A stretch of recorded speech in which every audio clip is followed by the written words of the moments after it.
Major gate समोर मनसेचे बेमुदत उपोषण व काम बंद आंदोलन। सीटीपीएस मध्ये कंत्राटी चालकांचे आर्थिक शोषण।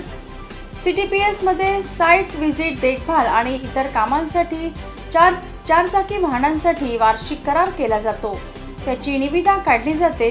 यामध्ये प्रशासनाकडून कामाचे परचेस ऑर्डर जारी केले जातात, परंतु या वाहनावर काम करणाऱ्या कंत्राटी चालकांना नियमानुसार किमान वेतन व भत्ते दिले जात नसल्याची नोंद असतानाही 40 ते 50 कंत्राटी चालक यापासून वंचित राहून त्यांची आर्थिक पिळवणूक होत आहे। वाहन चालकावर होत असलेल्या अन्यायाबाबत मनसे कामगार सेनेचे प्रदेश उपाध्यक्ष सचिन भोयर यांनी मेजर गेट समोर गेल्या 7 दिवसांपासून बेमुदत आंदोलन सुरू असल्याची माहिती पत्रकार परिषदेत दिली। संबंधित कंत्राटी वाहन चालकांनी मनसे कामगार सेनेचे प्रदेश उपाध्यक्ष सचिन भोयर, जिल्हा सरचिटणीस नितीन भोयर यांच्याकडे तक्रार केल्यानंतर कंत्राटदाराची मुंबईचे MSPGSCL व्यवस्थापकीय संचालक, मुख्य अभियंता गिरीश कुमारवार, कामगार अधिकारी दिलीप पंजारी, सहाय्यक कामगार आयुक्त राजदीप धुर्वे यांच्याकडे तक्रार केली। देयक पत्रकानुसार कंत्राटी चालकांचे पगार 22 ते 23 हजार असून प्रत्यक्षात मात्र चालकांना 9 ते 10 हजार दिले जात आहेत। या संदर्भात वारंवार निवेदने देऊनही प्रशासन व युनियनने घेतलेल्या बैठकांमध्ये कोणताही तोडगा न निघाल्याने मेजर गेट समोर बेमुदत उपोषण सुरू असल्याची माहिती सचिन भोयर यांनी दिली। त्यांच्या मागण्या मान्य न झाल्यास आणखी तीव्र आंदोलन छेडण्याचे संकेत यावेळी त्यांनी दिले आहेत। मागील अनेक वर्षापासून चंद्रपूर महाऔष्णिक विद्युत केंद्रामध्ये भाडे तत्वावर टॅक्सी चालकाचे कंत्राट काढले जातात। त्या कंत्राटामध्ये जवळपास 40 ते 50 कंत्राटी वाहन चालक कार्यरत आहेत। अधीक्षक अभियंता, CISF अधिकारी, त्याचबरोबर जलद प्रतिसाद पथक, पेट्रोलियम या सगळ्या कामाकरिता या वाहनांचा वापर होतो।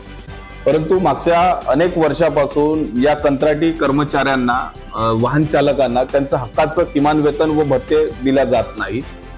कंत्राटदारांकडून यांच्या जेवढे वेतन निघते, भत्ते व किमान वेतन जोडून ती पेमेंट शीट प्रशासनाला सादर केल्या जाते, परंतु प्रत्यक्षात वाहन चालकांना हे 9,000, 10,000, 12,000 अशा पद्धतीचाच पगार ते देत आहे।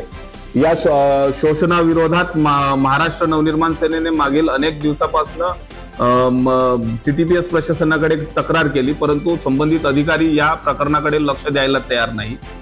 त्या कंत्राटदारांना देण्यात आलेला जो PO ऑर्डर आहे त्याच्यामध्ये स्पष्ट लिहिलेलं आहे की मिनिमम वेजेस आणि अलाउन्सेस प्रमाणे या वाहन चालकांना पगार करायचा आहे, परंतु काही अधिकाऱ्यांना हाताशी घालून आणि ह्या भ्रष्टाचार करून अशा पद्धतीने या वाहन चालकांचे शोषण होत आहे। यामध्ये प्रामुख्याने messrs Pathan brothers taxi service, messrs Vaishnavi enterprises taxi service, messrs Samayank tours and travel service, messrs ISS travel service आणि मेसर्स गुरुकृपा ट्रॅव्हल सर्व्हिस।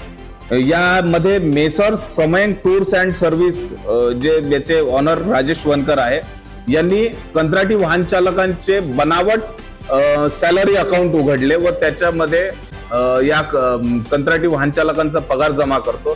त्याचं पासबुक, त्याचं ATM त्या संबंधित कंत्राटदाराकडेच आहे।